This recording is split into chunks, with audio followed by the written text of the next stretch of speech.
Welcome back, Legion of Freaks. Today we're going to get right into another review. I know it's been a long while since we've done one, but today we're doing Head of the Family by Full Moon Pictures. Head of the Family was directed by Charles Band.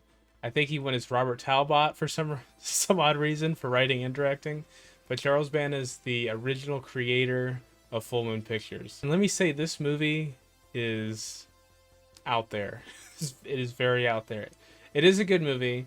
My interest peaked when I watched Puppet Master 1 through 5 the other day, and I was like, well, let's see what other Full Moon Pictures I haven't seen. I've seen the Puppet Masters like a million times, and I saw Head of the Family. I was like, well, let's watch the trailer. So I'm on Shudder, I'm watching the trailer, and I was like, this doesn't really seem like it seems like a B movie, but it seems like something could be out in theaters in the 90s, because the movie came out in 1996.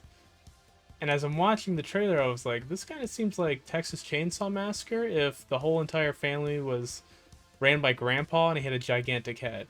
So, let's dive into the plot. The plot is very, very, I would say, clustered. There's a lot of stuff going on. There's an affair going on. There's a family that is taking innocent bystanders into their basement so that they can do experiments on them.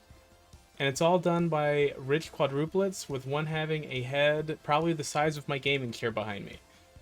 So it's about a family called the Stackpoles. They are quadruplets, and obviously the head one with the brain controls all of the other ones. The other ones are like really, really like simple, like very simple. They don't do a whole lot.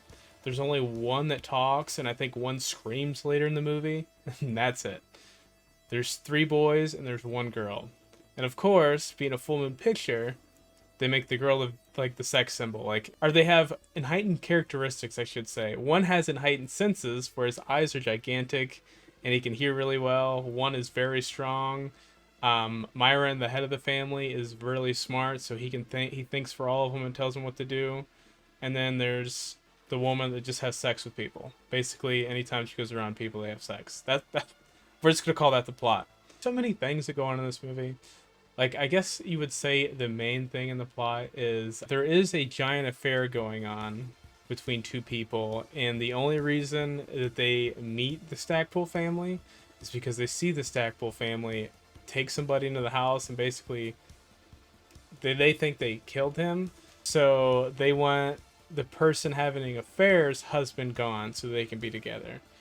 And not only do they do that, but they get very, very greedy about it, and they try to blackmail the Stackpole family. Basically, that's the plot. That's the whole plot. And then just crazy shit happens the rest of the movie. So let's talk about some of the crazy shit that happens in this movie. So one of the craziest things that happens in this movie is Lance blackmails Myron Stackpole. Myron Stackpole is the guy on the poster, the head of the family. And he doesn't, like, the way he blackmails him, he goes, okay, I need somebody gone. And if you don't do it, and you try to kill me, well, I have a lawyer that's very far away that takes my phone calls, like, every 4th day and every a certain hour. And if he doesn't get my phone call and doesn't get the passwords I give him, then he will send a letter out that he has to, like, the State Department, and they'll come after you. That happens. That is a legit thing that happens in the movie. It goes on further. The family finds the attorney, and Myron goes, well, I have another attorney that just happens to be doing the same shit. They connect. Somehow they connect with each other. And he has these passwords and shit too. I think the movie's written in 4 days, to be fair. I'm not saying it's a bad movie. I like the movie, but that is one of the craziest shit. Some of the craziest shit I've ever heard or seen in a movie is someone's just like, "Oh well, I have, I did that again. So good luck." It sounds like someone telling a kid on a playground if they don't give them something back, they're gonna tell their dad, or their dad is basically Phil Spencer at Xbox, and if they don't stop trolling him, they're getting kicked off. Basically, is what it comes down to. One of the craziest thing that happens in the movie is they have a giant oozing tongue lick a boob. It's very, very odd. You just have to watch the movie. It is one of the weirdest things I've ever seen. And I was like, what the hell am I watching? I understand it's a full moon movie, but it was just kind of grotesque. And I recently just became a dad, so I have my baby right here holding him, watching the movie, and I was just like, I don't feel good about this. I feel dirty in some weird way. Let's go on to how the movie was filmed. Something I really appreciated how the movie was filmed was the forced perspective that they did.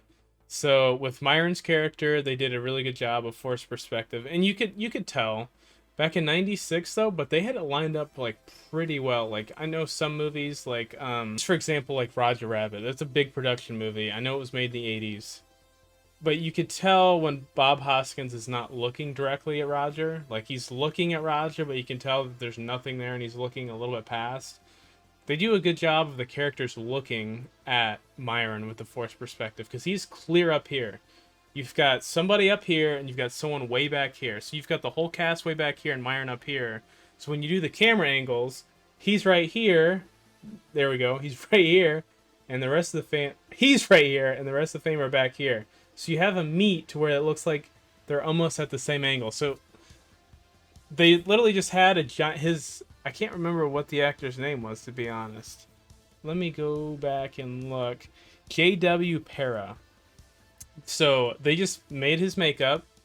They put a giant box around his head. And I know for some of the wide scenes, they had a fake prosthetic in a like a wheelchair, and they would just like throw down the stairs.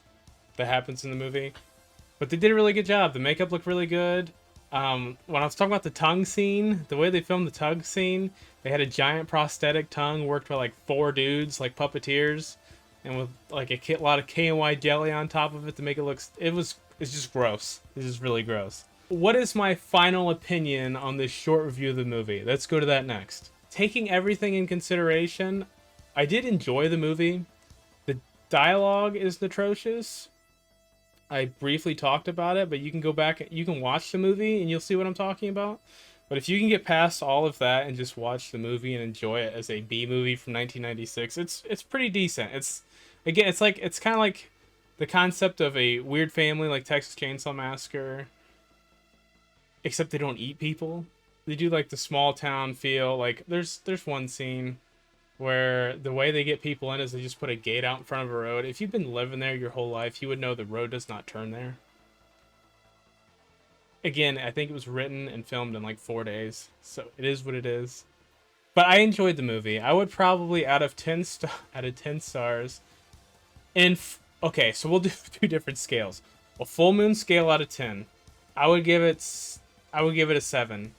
And full scale of like regular horror movies that I watch, I would probably give it like a 5 out of 10. Yeah, I'm gonna check out some more full moon picture movies that I have not seen. I know they have a lot coming out. They have a Demonic Toys Jack Attack. If you guys are familiar with that series, that's coming out pretty soon. And I am wanting to do a review on a few other movies coming out. Short films like Never Hike Alone 2 and Dylan's New Nightmare is another fan film. It's supposed to be a sequel to Wes Craven's New Nightmare, so that'll be really fun to do. I'm trying to get back in the rhythm, guys. I really am. I've got a family. I mean, our baby is now almost 3 months old, so that's been going pretty well. He's so damn cute. I'm so excited to be a dad, but we're gonna keep doing these videos more. Hopefully this October I don't screw up and just do one video like I did last year. I always do these empty promises and it's really annoying. But I do want to do another podcast soon. But yeah, tell me what you guys think about full moons, head of the family. I do want to go out with the tagline. I want to tell you guys the tagline before I go. It is you guys are gonna love this. It is upset the head and you're dead. That's all I'm going to say. Leave comments below. Hit the like button. I'll see you guys in the next one. Thanks, guys.